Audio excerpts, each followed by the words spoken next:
Midi Libre, en direct, au cœur de l'événement. Midilibre.fr, au cœur de l'événement. Nous venons d'embarquer à bord de la vedette de la gendarmerie nationale et je suis aux côtés de l'adjudant de cette vedette, c'est Christophe. Bonjour. Bonjour. Merci d'être avec nous et de nous accueillir à votre bord. Cette vedette, quelle mission a-t-elle ? Cette vedette, elle a pour mission d'assurer le contrôle et la surveillance de la bande côtière du département du Gard, puisqu'elle est implantée à Port-Camargue. Et elle peut aller jusqu'à la Grande Motte, Carnon et Palavas. Peu d'entre nous s'imaginaient que la gendarmerie allait également sur l'eau. Très peu non, sauf les gens de Port-Camargue qui commencent à connaître l'unité, puisqu'on est implanté ici depuis 2003 maintenant. Et donc elle a eu un très grand succès depuis sa création, notamment auprès des plaisanciers et surtout de Port-Camargue. Alors il n'est pas banal de voir en revanche des gendarmes choisir la gendarmerie nationale sur l'eau. Comment vous appelle-t-on d'ailleurs ? Gendarmerie maritime ou gendarmerie nationale sur l'eau ?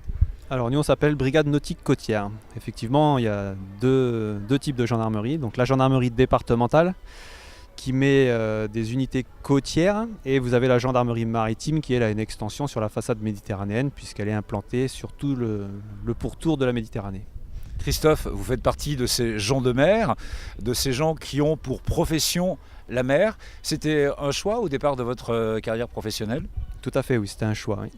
J'ai commencé en étant plongeur et de par ma spécialité de plongeur, j'ai été affecté dans une unité nautique où j'exerce donc maintenant les fonctions de pilote sur cette embarcation et tout ce qui est plongée sous-marine également en plus. Alors les spécificités de la gendarmerie nautique est bien variée.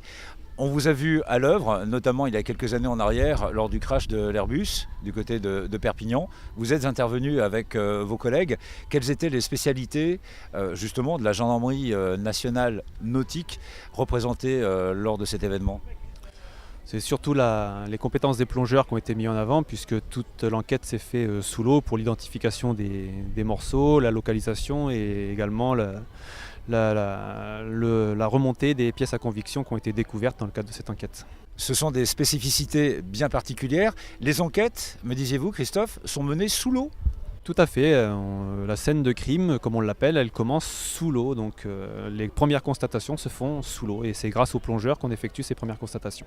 En dehors de ces événements dramatiques, lorsque vous sortez en mer, c'est également pour l'aide, le secours ? C'est pas la mission première puisqu'il y a la SNSM qui assure ces fonctions.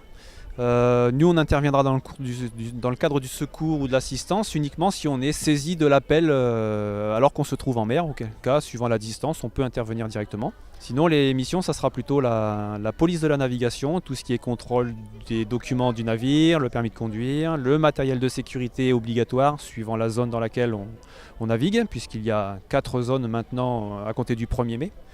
Et également le contrôle de la pêche, alors qu'elle soit de plaisance, qu'elle soit professionnelle, et tous sont suivis sur la chaîne commerciale. Vous évoquiez à l'instant les contrôles auprès des plaisanciers. Quelles sont les fautes que les plaisanciers commettent le plus souvent ? On trouve souvent des matériels de sécurité périmés, non conformes, les gens qui n'ont pas suivi la réglementation et manquent à ces obligations. Donc on est obligé de les informer de ce nouveau texte et de leur faire mettre à jour ces matériels. Ensuite on a quelques endroits où la vitesse n'est pas réglementée, respectée notamment dans les ports.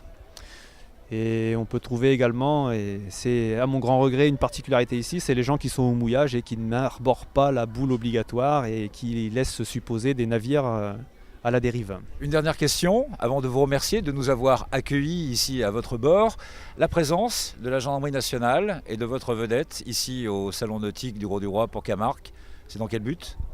C'est dans un but premier de prendre contact avec les gens et surtout de les renseigner et de répondre à toutes leurs questions concernant la nouvelle réglementation justement qui s'est mise en place et qui va continuer à être modifiée en fonction des nouveaux renseignements qui vont être apportés à ce texte. Une nouvelle réglementation, notamment sur les matériels de sécurité embarqués, sera appliquée dès le 1er mai 2015.